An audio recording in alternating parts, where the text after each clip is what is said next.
noches, ¿cómo les va? Bienvenidos a 678. ¿Cómo andan, colegas? ¿Qué dicen ustedes? ¿Todo bien? ¿Todo en orden? Alégrome. Hoy está con nosotros para compartir el programa Gabriela Cerruti. Hola, Gabriela, ¿cómo te va? Bienvenida. Gabriela es legisladora porteña por Nuevo Encuentro.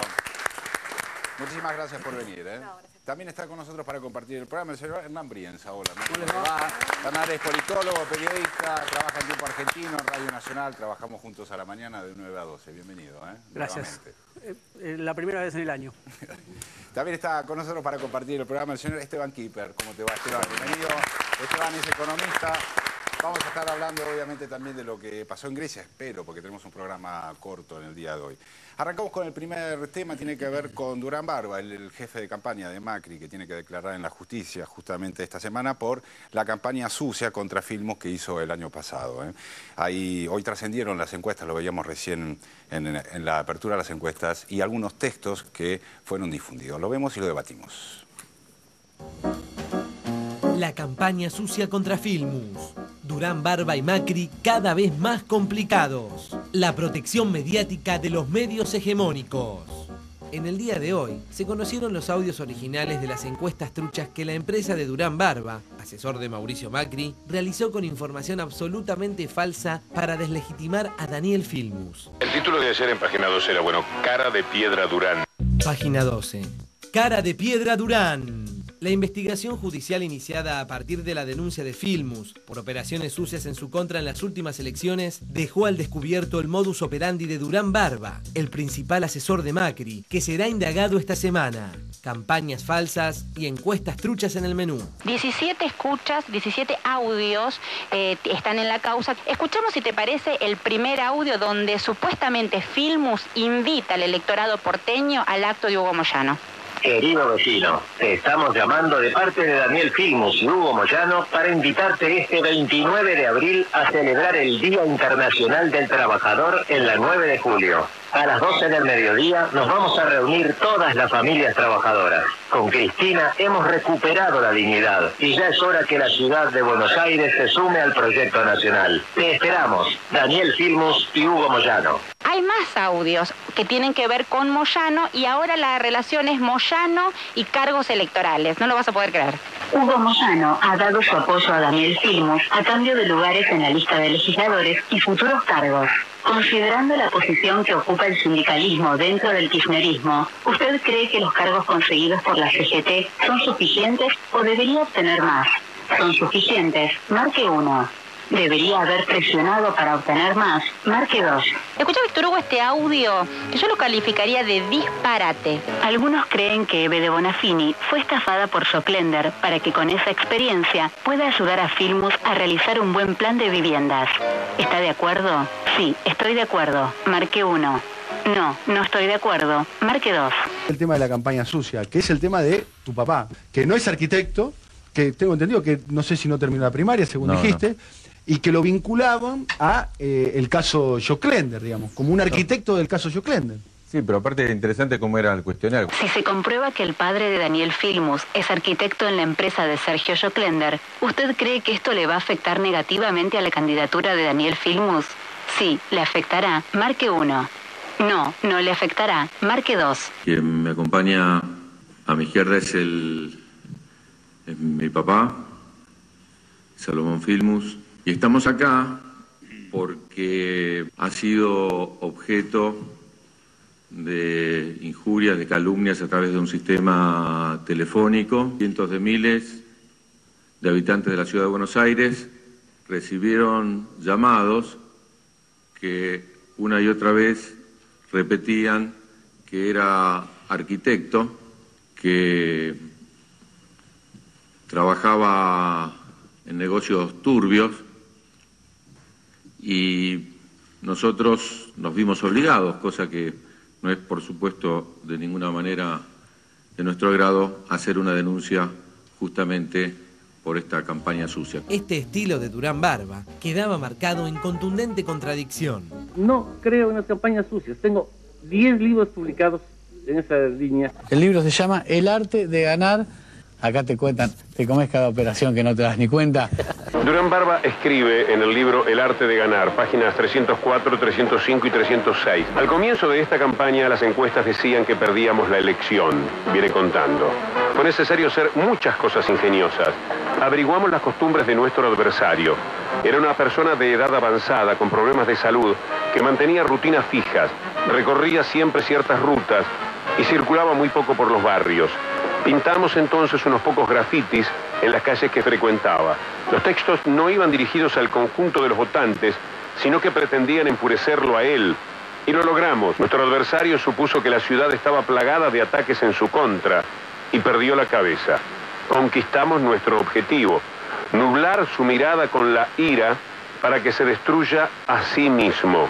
No creo en las campañas sucias. Tengo 10 libros publicados en esa línea. Terminamos ganando en forma abrumadora. Varias veces implementamos acciones del mismo estilo. Cuando el propósito es alterar los nervios de una persona, no importa hacer un ataque masivo, más allá de que sea necesario aparentar que lo es. La campaña sucia es sacar cuestiones de la vida privada. Sacar la vida privada, decir que el otro es idiota, con mentiras, con calumnias. No hacemos nunca esas cosas porque no solamente por razones éticas, también por éticas, pero son prácticas. No sirven. No solamente por razones éticas, también por éticas, pero son prácticas. No sirven. Una cosa es jugar con la vanidad del rival, empujarlo a que invierta su tiempo y sus esfuerzos en tonterías, y otra muy distinta, demoler psicológicamente a un ser humano. En ocasiones el ataque de un político fue tan brutal que su adversario se aniquiló psicológicamente e incluso llegó al suicidio. El libro se llama El arte de ganar. Acá te cuentan, te comes cada operación que no te das ni cuenta. E incluso llegó al suicidio. Reveladoras resultan estas escuchas, sobre todo cuando el macrismo siempre se ha tratado de presentar en contra de todo tipo de agresión. Bajar el nivel de agresión. Venimos pidiendo que baje el nivel de agresión. Bajar el nivel de agresividad, bajar el nivel de confrontación. Queremos bajar el nivel de agresión, ¿no? Que bajemos, insisto, para ese momento el nivel de agresión.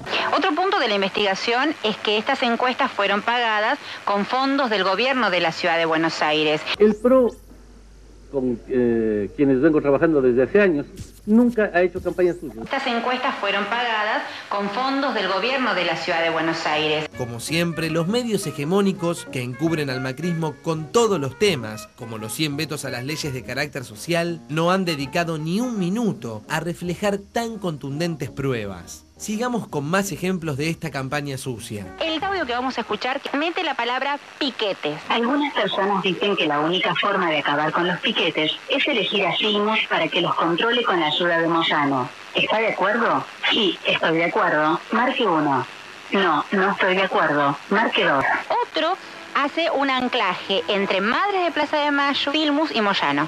Hola, este es un mensaje de parte de Daniel Filmus y Hugo Moyano. Las Madres de Plaza de Mayo son el ícono de todos los argentinos en la lucha de los derechos humanos. La derecha fascista quiere atacarlas argumentando que hacen negocios con su fundación, que ha tenido todo el apoyo del gobierno de la presidente Cristina Fernández de Kirchner. Nos solidarizamos con ellas y rechazamos las calumnias inventadas en contra de Eve de Bonafini y el administrador de la fundación, Sergio Joclender. Con las Madres de Plaza de Mayo y el apoyo de los sindicatos, vamos a incorporar a la ciudad de Buenos Aires al proyecto nacional. Si estás con las Madres, si estás con Moyano, estás con Filmus.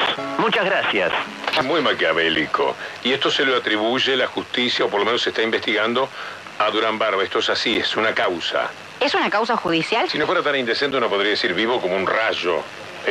Durán, porque lo que hace es maquiavélico. Para cerrar, este spot resulta irónicamente revelador. Anímate a decirlo. Juega limpio. Buenos Aires. Gobierno de la ciudad.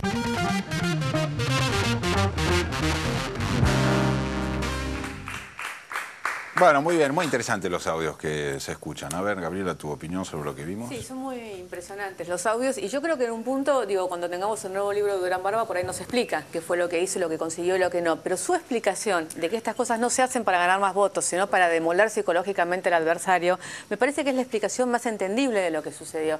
Yo no sé cuántos votos ganaron o no haciendo esto, cuánta gente de verdad escuchó o no escuchó el mensaje. Lo que sí recuerdo es que los últimos 15 días de la campaña nos los pasamos debatiendo acerca de esto, si la denuncia era verdad o no era verdad, si había pagado el gobierno o no había pagado el gobierno, que en realidad era un tema que a la gente no le interesaba, digamos, mientras ellos seguían con su película de hacer todo lo que hacían y mostrar y decir y montar los globitos de colores, nosotros estábamos embarcados en esto, que además efectivamente era muy doloroso para Daniel Filmus porque involucraba a su padre, era un shock para todos, porque decíamos, ¿cómo puede ser que esté sucediendo esto en la ciudad de Buenos Aires, que estén llevando adelante una campaña de esta bajeza? Igual yo te digo, no es la primera vez que nosotros vemos este tipo de llamados, ni que encontramos papeles en el gobierno de la ciudad que terminan pagándole a diferentes. Cada vez que instalan un tema, ellos primero hacen una campaña de estos de llamados a las casas. Me acuerdo del tema de los motochorros que recibí yo, un llamado en casa que era: Rodríguez Larreta quiere avisarle que el 80% de los robos en la ciudad de Buenos Aires son cometidos por motochorros, como si esto fuera una categoría que existía. Y el gobierno de Macri está dispuesto a terminar con esto, con una ley que la legislatura no le quiere votar. ¿Usted está de acuerdo o no está de acuerdo con la ley, digamos, ¿no? O sea, instalan permanentemente los temas a través de esto. Yo creo que la verdad, no sé si a la gente y al porteño y a la porteña le importa o no le importan estos temas, que es lo que te dicen generalmente. Bueno, sacó el 60% de los votos. Pero habla mucho de ellos, ¿no? Habla de Macri, habla de Durán Barba, digo, los 106 vetos que ya son a esta altura, los más de 200 días de viaje, que ahora creo que volvió ayer, de sus últimas vacaciones de 15 días otra vez afuera.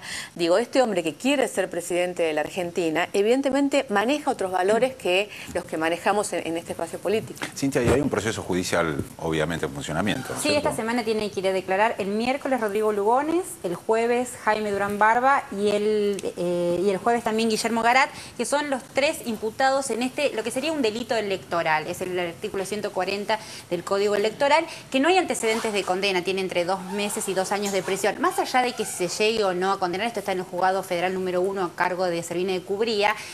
Me parece que el planteo es la estructura, un poco como decía Gabriela, la estructura evidenciada. Y las pruebas son muy contundentes y están todas a la vista. Y a mí me parece importantísimo que Filmus haya decidido judicializar esta causa, porque también nos implanta las preguntas en el electorado, ¿no? ¿Qué estamos votando? ¿Qué votó el ciudadano de la Ciudad de Buenos Aires? ¿A quién votó e influido por quién? Después es muy interesante ver cómo se forma casi el entramado psicológico de las preguntas. Hacer hincapié en Moyano, en Joclender, en instalar la palabra piquetes. Habla de toda una estructura, pero lo más grave aún es que esto está financiado con fondos públicos. Y además, el entramado de las llamadas era tan complejo, justamente para triangular las llamadas, eran 3 empresas. Una contrataba el servicio, la otra lo mandaba a Estados Unidos. De Estados Unidos se pasaba por una central de Telecom y recién de Telecom venían a Telecom Argentina. Esta triangulación, este proceso que es muy complejo tecnológicamente de llamado y que permitía miles de llamadas en ese carrier telefónico, hacía que no fuera tan fácil ver de dónde venían las llamadas telefónicas. Otro dato de Jaime Durán Barba es que él durante la campaña de Filmus figuraba como categoría F de monotributista. Recién estábamos haciendo la cuenta con Dante. Él podía facturar con la categoría F 96.000 pesos por año, o sea que alrededor de 8.000 pesos por mes. Uno presupone que Durán Barba cobra un poco más de 8.000 pesos por mes. Y si bien en la Argentina no se necesita visa de trabajo, si trabaja acá y realiza sus actividades acá, debería monotributar o pagar más al fisco. Pero digo, son postales el libro, su categoría monotributista, las llamadas, de la estructura que avala y aún sigue asesorando al jefe de gobierno Mauricio Macri. ¿Qué nos habla esto de todo lo que funcionó esa campaña tremenda contra Filmus? Filmus iba a los programas de televisión y se pasaba 20 minutos respondiendo las acusaciones. Y no tenía tiempo de elaborar propuestas. Claro, bueno, pero digo cortito, porque estamos, a mí lo que más me impresiona es la estafa del PRO, digamos, ¿no? Porque digo, Macri, recuerdo todo el tiempo, es un jefe de gobierno procesado, todavía hoy por la Cámara Federal por escuchas telefónicas. Eso sigue siendo así, no hubo nunca fallo en contra, y no sé cuánto o no esto influye después en el electorado. Ahora, que la campaña central de ellos fuera meterle miedo a la gente con respecto a Moyano, a Joclender, a los piquetes, mientras lo que vendían es que nosotros somos la propuesta, somos los limpios, somos los que no agredimos, somos los que debatimos, me parece que esa es la gran estafa del macrismo, ¿no? La gran mentira. A ver, piensa, políticamente, ¿qué significa esto? ¿Qué puede modificar? Si hay algún cambio. No, a mí lo que me parece interesante primero analizar técnicamente la campaña, ¿no? Porque la verdad que ha sido, yo no sé si ha sido efectiva, pero ha sido interesante para analizarla. ¿Por qué? Porque mientras hacía, como decía Gabriela, yo creo que hay que decirlo con todas las letras, mientras hacía un subgrupo de terrorismo telefónico respecto de meterle miedo a la gente, el terrorismo es eso, es meter miedo a la gente para que puedan actuar de determinada manera como uno quiere, es manipular mediante el terror, ¿no? Que eso es terrorismo telefónico, muy leve, muy lavado, es cierto, pero hay ahí una manipulación a partir del miedo. Hay un Mauricio Macri que aparece como la prenda de paz, como la prenda de esperanza, como el hombre que va a bajar los decibeles de la violencia en la política. Y a mí lo que me resulta más interesante de todo esto es el comportamiento del electorado, ¿no? ¿Qué pasa con el electorado porteño? Porque en la primera vuelta es posible que no lo supieran, que pudieran ser manipulados por esa operación, pero entre la primera vuelta y la segunda vuelta estalla el caso de los llamados telefónicos y de la campaña sucia, y en la segunda vuelta ganó con el 60%, ¿no? Entonces también habla del electorado porteño, qué es lo que elige cuando elige y qué eligió, y eligió esto, ¿no? Eligió a Mauricio Macri. Además, yo creo que ahí está la cuestión también de cierto mito respecto de lo que es la agenda del porteño. O sea, Macri parece hoy blindado respecto a este tipo de acusaciones, porque entonces, digo, finalmente ni la corrupción, digo, la corrupción no aparece como, o incluso la cierta debilidad institucional no aparece como parte de la agenda del porteño, o algo que el porteño tenga en cuenta a la hora de decidir. Igual, digo, faltaba un audio. Para decidir en la ciudad de Buenos Aires. Porque cuando tiene que atacar al gobierno nacional utiliza esos argumentos. Por supuesto. La institucionalidad, la no violencia. Sí, pero digo, a la hora de tomar la decisión acá, evidentemente parece blindado. O sea, vos le podés encontrar miles de casos de corrupción, etcétera, y no digo, había un audio que faltó, que era Daniel Filmus y Satanás te invitan a acabar con el reino de Dios. A ver, Moca. A mí me impresionó el tipo de, la clase de estereotipos que maneja este terrorismo telefónico, coincido con Hernán. El estereotipo de un secretario general de la CGT, de una dirigente del máximo símbolo de la lucha por la defensa de los derechos humanos, convertidos en un fetiche para atemorizar. Y lo vinculo con que esa campaña se estructura, se forma una trama con los medios de comunicación. Son aquellos sentidos comunes que los medios de comunicación han introducido durante años. Me parece que Durán Barba es muy, en ese sentido, ensambla con esa estrategia. Sería bueno revisar los medios de ese momento. Por ejemplo, el tema de Joclender lo tengo presente. No recuerdo puntualmente en el tema de Moyano, pero sí, evidentemente hubo un movimiento de pinzas entre estas llamadas, entre esta campaña de los diarios que también mezclaban a Eve con Joclender y era todo lo mismo. Creo que trabajaron juntos. Fue un trabajo en equipo esto.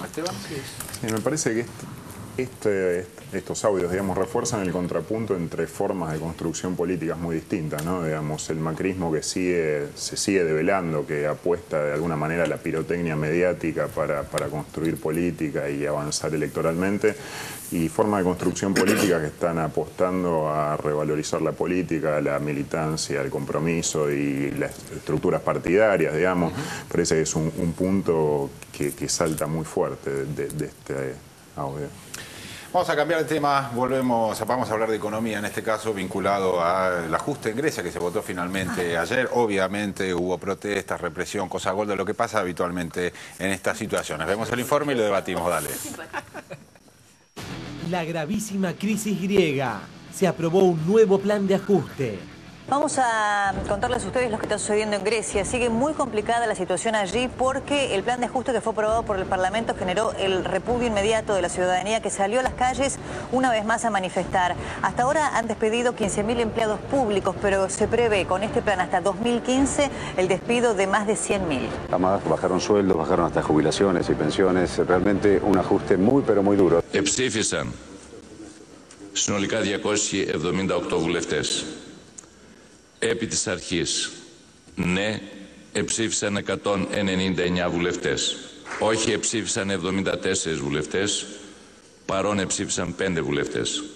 Συνεπώς, το νομοσχέδιο του Υπουργείου Οικονομικών έγινε δεκτό επί της αρχής κατά πλειοψηφία, με ευρύτατη πλειοψηφία. Atenas, casi literalmente en llamas, como consecuencia de las manifestaciones en contra del plan de ajuste.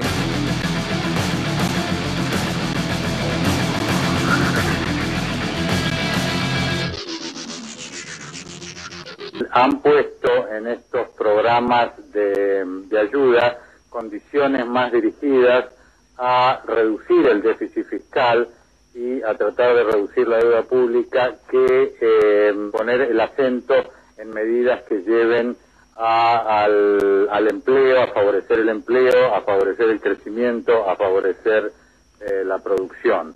Infonews.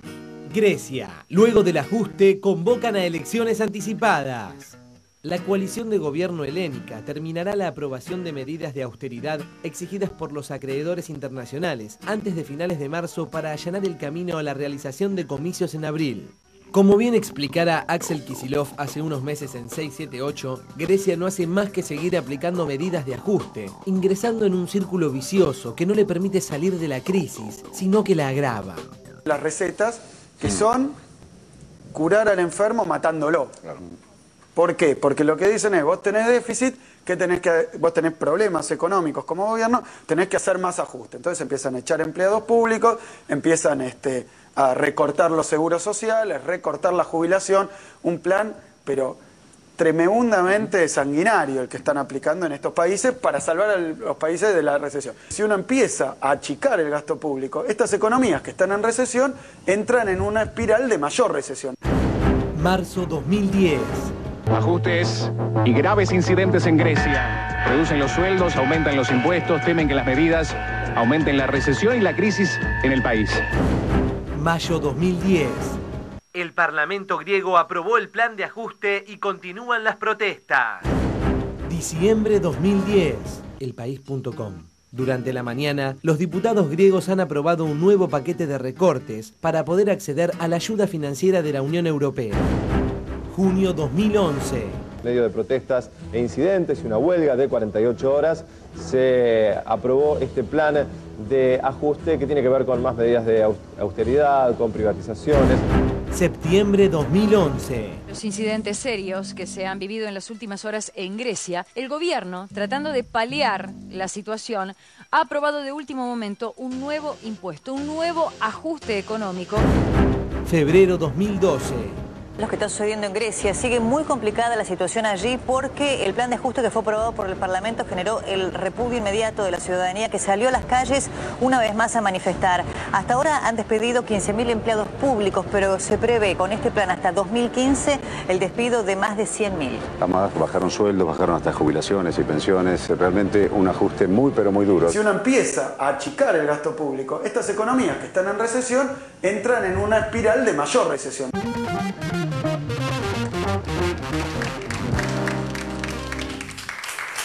Bueno, a ver, Esteban, ¿dónde termina esto? Esa es una buena pregunta, es un tema que vengo pensando, ¿no? Cuando uno ve estos días estas imágenes que además lo retrotraen a la crisis argentina, a la dramática situación que vivimos hace 10 años en nuestro país, digo, ¿cómo termina? Como explicaba clarísimamente Axel en el video, esta lógica de ajuste no tiene fondo, no tiene fin, no es que la economía griega o europea, si hace bien los deberes o aplica bien las recetas que amablemente sugieren el Fondo Monetario Internacional, la Unión Europea, etcétera, va a terminar acomodándose y saliendo de la crisis. No hay pronóstico optimista en este sentido. El ajuste, los despidos, las privatizaciones, el recorte de gasto en salud, educación, inversiones públicas, etcétera, llevan a una profundización del ajuste y en líneas, digamos, generales lo que está sucediendo es un gran retroceso de los sectores populares en Europa, en particular en Grecia. Hoy es el país más castigado, pero lo mismo está sucediendo en Portugal, en Irlanda, en España se va a avanzar seguramente por el mismo camino, incluso en los países hegemónicos de Europa como Alemania y Francia, ¿no? ¿Cuál es el nivel de presión que pueden tener hoy o de presencia que pueden tener hoy los países importantes o poderosos de Europa como Alemania o Francia? Hoy la discusión la hegemonizan Alemania y Francia y la presión que están ejerciendo sobre los países más débiles es enorme, pero me parece que el punto importante acá es que la hegemonía hoy está en manos del poder, está en manos de los sectores financieros, ¿no? Digo, son el sistema financiero alemán, los grandes bancos de inversión europeos son los que están apretando para que los países que todavía tienen parte del estado de bienestar montado, que tienen seguridad social, etcétera, en la negociación para llegar al próximo, digamos, para zafar del próximo pago, que es lo que está pasando ahora, a Grecia le vencen, tiene que pagar, no tiene con qué, entonces lo aprietan hasta el final para que entregue una joya más de la abuela, para que haga una concesión más, para que el ajuste sea más severo. Y se va desarmando en este proceso todo el estado de bienestar europeo, que es una gran construcción, digamos, social, colectiva, o civilizatoria, si se quiere, ¿no? Y esto es lo que pasa cuando el poder queda en manos del mercado, de los actores financieros, del sector financiero, y ahí me parece que aparece el contrapunto fuerte con lo que sucedió acá, como estuvimos en manos de esa lógica, estuvimos sumergidos, o, digamos, presos de esa lógica durante los 90, que la única forma, respondiendo a tu pregunta original de cómo se sale de esto, me parece que la única forma de salir de esto es rompiendo con esta lógica, ¿no? Recuperando la independencia económica, la capacidad de tomar decisiones de manera soberana, la autonomía, y eso se logra de alguna manera pateando el tablero, no siguiendo subsumidos en esta lógica de ajuste y de sumisión, de genuflexión a los mercados financieros que son insaciables. A ver, Sandra. Sí, lo que pasa es que me parece que es un buen momento para pensar en qué diferencia existe entre el activismo y la militancia, ¿no? Porque hoy leía una nota de Pascual Serrano, el periodista español que yo cito mucho, el autor de Desinformación. Ahora tiene un nuevo libro que se llama Contra la Neutralidad y habla sobre distintos periodistas, grandes periodistas de todo el mundo, entre ellos Walsh, que no fueron neutrales.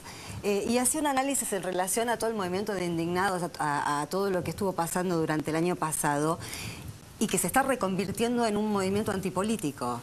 Desde Pascual Serrano es una persona de izquierda, con una identidad de izquierda, y en la nota de hoy decía precisamente que este viraje a la antipolítica no hace más que hacer funcional a todo ese movimiento para seguir, porque es un movimiento de pinzas y los poderes de turno, más esa concepción de la antipolítica confluyen en realidad en un punto. Y recordaba a Franco una frase que era muy conocida: cuando alguien le planteaba una objeción, Franco decía: haga como yo, que no hago política.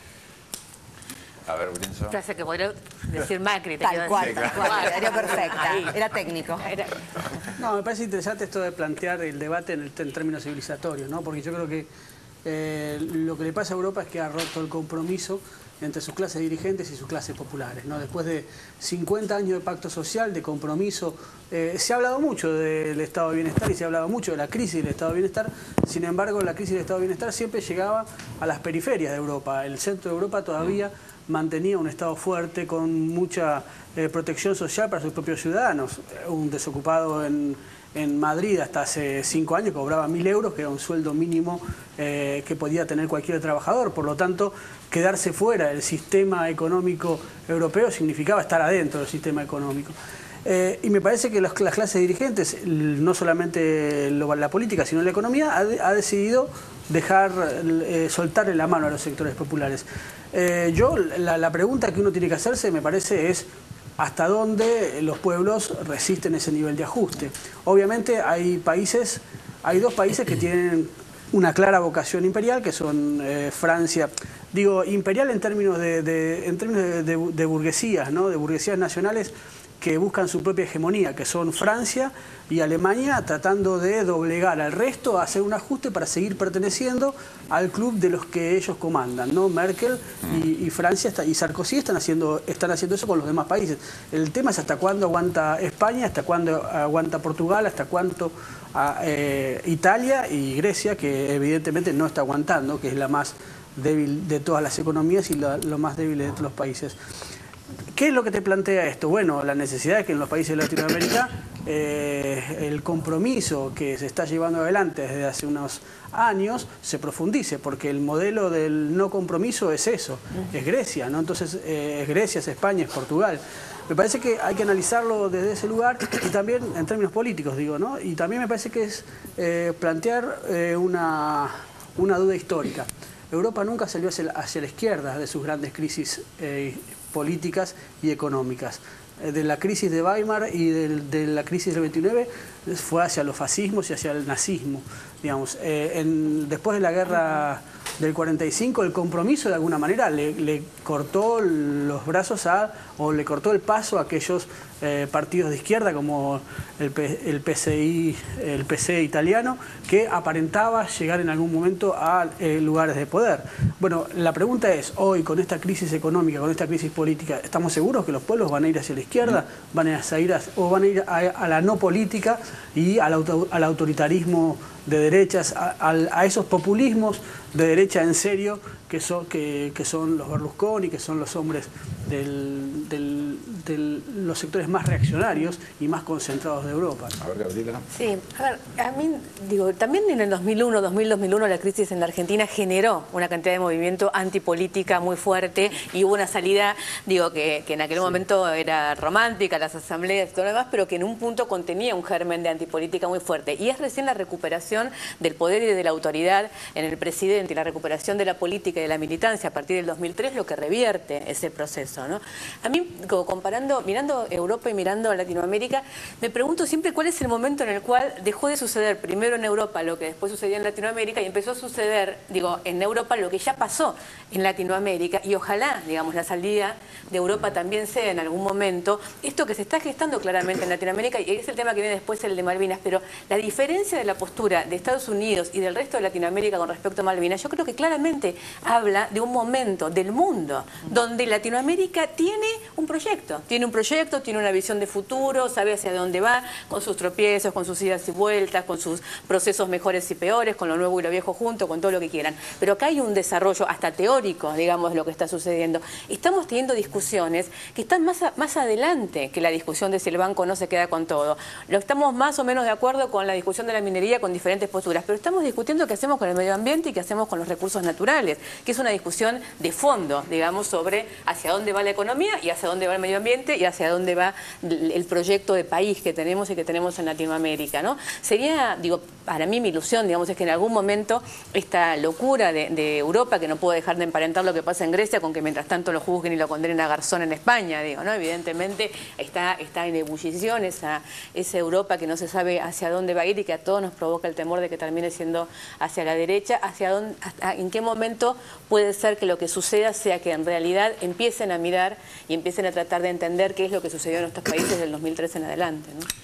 Muy bien, señores, vamos a otro tema. Recién lo nombraba Gabriela Cerruti, al tema de Malvinas y el colonialismo. En este caso, saben ustedes, está de visita a Sean Penn y se sumó al apoyo, obviamente, de la oposición argentina. Vemos el informe y lo debatimos. Dale. Malvinas y colonialismo. Más apoyos a la Argentina. En un gran informe realizado en el día de ayer en Bajada de Línea, Víctor Hugo Morales muestra cómo los medios ingleses quieren mostrar a la Argentina con una posición belicista, cuando son ellos quienes se rehúsan al diálogo. Veamos ahora cómo ellos presentan en televisión el tema de los barcos que vienen hacia el Atlántico Sur. The Ministry of Defence has confirmed one of its most sophisticated warships is going to deploy to the Falkland Islands. 5 years after she was launched, the Royal Navy's most advanced warship's preparing for her maiden operational voyage. She's the second of 6 Type 45 destroyers, each costing £1 billion and boasting unrivaled anti-aircraft capability. There's been a lot of silly rhetoric from the Argentine. They have been making the situation tenser. They have been applying effectively sanctions to the Falkland Islands for no real good reason. I think it is quite right that we take necessary measures to make sure we defend the islands. We have to defend them well, or else it's game over. En sintonía con la posición inglesa, los diarios opositores Clarín y La Nación toman partido no en favor de Argentina, sino de Inglaterra y de los Kelpers. Así lo demuestra una vez más la tapa de Clarín de ayer, que intenta mostrar declaraciones de la Iglesia sobre el conflicto de manera negativa, cuando en su propio artículo desmiente a la tapa y revela que no es más que un gesto de apoyo. Clarín de ayer. La Iglesia pide que no se use Malvinas con fines políticos. Lo reclamó Monseñor Arancedo, jefe del episcopado. Página 4. Escuché a la presidenta y es importante, como ella dijo, que se le dé una oportunidad a la paz. Por eso considero que es correcto tanto el justo reclamo de soberanía como el camino diplomático elegido, afirmó el arzobispo en declaraciones a la agencia DIN. Siguiendo con esta línea, la corresponsal de Clarín, Natalia Nieves-Kikuiak, quien sistemáticamente desde el monopolio viene escribiendo notas a favor de los Kelpers, continuó con la defensa de la posición.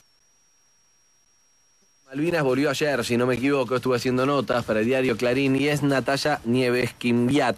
¿Qué piensan los malvinenses que te dijeron que pudiste hablar respecto al recrudecimiento de este conflicto, ¿no? ¿Qué es lo que dicen ellos? La política esta de endurecimiento, a ellos en su corazón los perdimos para siempre. Hay mucha mala onda contra los argentinos. A mí no me importa en lo particular la opinión de los kelpers que viven ahí. Porque si son argentinos, ¿cómo no te van a importar? No me importa que le caiga mal cuando estamos reclamando. Lo que reclamás es una soberanía que justamente es nuestra. A mí, bueno, si se ofende, se ofende. ¿Qué voy a hacer? Que en el siglo XXI vos no podés no tener en cuenta el deseo de una población. Yo te recomiendo que vayas allá. Natalia, si los kelpers no quieren reconocer que están pisando suelo argentino, pues allá ellos. No es problema nuestro lo que ellos piensan. Pero espera un minuto. Hay hasta 8 generaciones de personas ahí. No me parece, yo no estoy de acuerdo con eso. Si ellos se sienten ingleses, pues entonces vayan a Inglaterra y sean felices allí, si nadie los obliga a quedarse ni a venir a Argentina, ni ser argentinos. Es decir, hay una situación que tiene que ver con el deseo de ellos, estamos de acuerdo, pero no por eso dejar de reclamar lo nuestro. ¿Pero quién dice que hay que dejar de reclamar? La discusión que estamos teniendo tiene que ver con esto. Es obvio que Londres no va a querer. Eso no quiere decir que les corresponda. ¿Pero por qué me colocas a mí en el lugar que dice que no les corresponde? Yo no te coloco en ningún lugar, te estoy contando en base a lo que vos estás diciendo. Igualmente lo que querés decir es que yo soy funcional. No te quiero decir nada, Natalia. Vos te quiero decir que estás paranoica, porque yo no te estoy diciendo nada. Lo que quiero decir, tendamos también algún puente con los isleños. Podemos tenderle un puente, mientras tanto ellos también tiendan un puente, y mientras tanto no sea transar y regalarles algo que creo que hay que reclamar, que obviamente no les va a quedar simpático, y por eso hay que ir por el lado de una justicia o alianzas internacionales. Sumando cada vez más apoyos, hoy el actor norteamericano Sean Penn dio su respaldo a la posición argentina. We were privileged today to meet with President Kirchner. That was a very productive meeting. I understand that it's a very sensitive moment of diplomacy related to the Malvinas. And though I am here in the capacity of an ambassador at large for Haiti, I do want to say and feel a responsibility to say that I support all diplomatic communications that must happen and must be necessary that these diplomatic talks happen between the United Kingdom and Argentina. I think that the world today is not going to tolerate any kind of ludicrous and archaic commitment to colonialist ideology, and yet there are clearly nuances of negotiations that have to be beneficial and understood between both parties. Para cerrar, el comediante Ricky Gervais hace alusión a la posición británica en la guerra de Malvinas con un poco de humor. My favorite war is oh, so many. They're good for different reasons.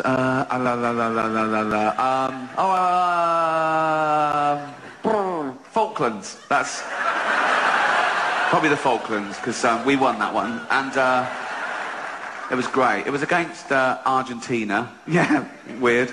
We're going to war with Argentina. All right, okay, fair enough. Yeah. But the reason it's my favourite war is that it was a range war. And what that means is the Argentine guns could fire 9 kilometres. The British guns could fire 17 kilometres. So we just parked our ships 10 kilometres away, and theirs were falling into the sea, and we were shelling the shit out of them. It's the war equivalent of holding a midget at arm's length. And he's flailing, and you're just kicking him in the bollocks like that.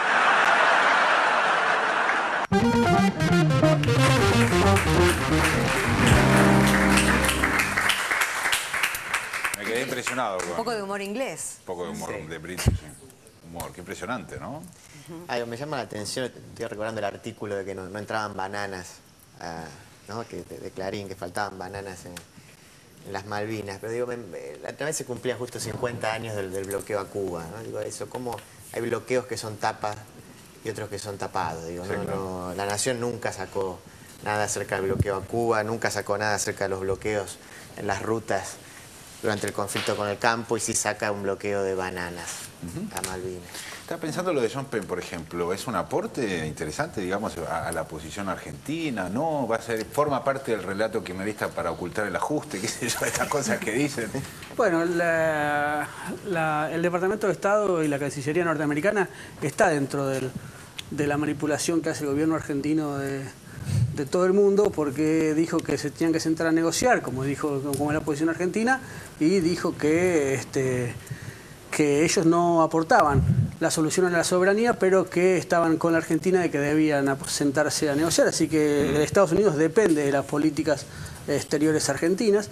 Lo que sí es interesante del humor que plantea este muchacho, que lo hace con mucho cinismo, que lo que plantea es la realidad de lo que pasó. Qué poco costo tuvo para la Gran Bretaña la guerra de Malvinas y cuánto éxito tuvo puertas adentro para la Thatcher en el momento de mayor ajuste que tuvo en la década de los 80, ese país utilizar la guerra de Malvinas. Y la pregunta que sale de ese cinismo, que uno puede enojarse, pero lo uno que tiene... A mí me da la impresión de que lo que está haciendo ese muchacho es una crítica a la propia corona británica, no está riéndose de nosotros. Y digo, que Cameron está haciendo prácticamente lo mismo de alguna manera, está diciendo, vamos a llevarle un barquito a los argentinos que solamente tienen para defenderse la policía bonaerense. Total, con eso cerramos filas ante la crisis internacional que tiene la economía europea, ¿no? Muy bien, damos por concluido el tema Malvinas. Ayer cuando cerrábamos el programa hablamos sobre la dificultad o el tema de la minería, que es una de las cosas que estamos postergando en estos últimos días para poder conversar. Lamentablemente estamos con una dificultad de tiempo, ahora vamos a irnos a un corte, en un ratito vamos a volver, pero para hablar básicamente de que estamos en desacuerdo con una brutal represión como la que se dio el día viernes en Tinogasta. Eso es la base sobre la cual se puede empezar a hablar de este tema de la minería en esa región. Vamos a un corte, en un ratito volvemos. Dale.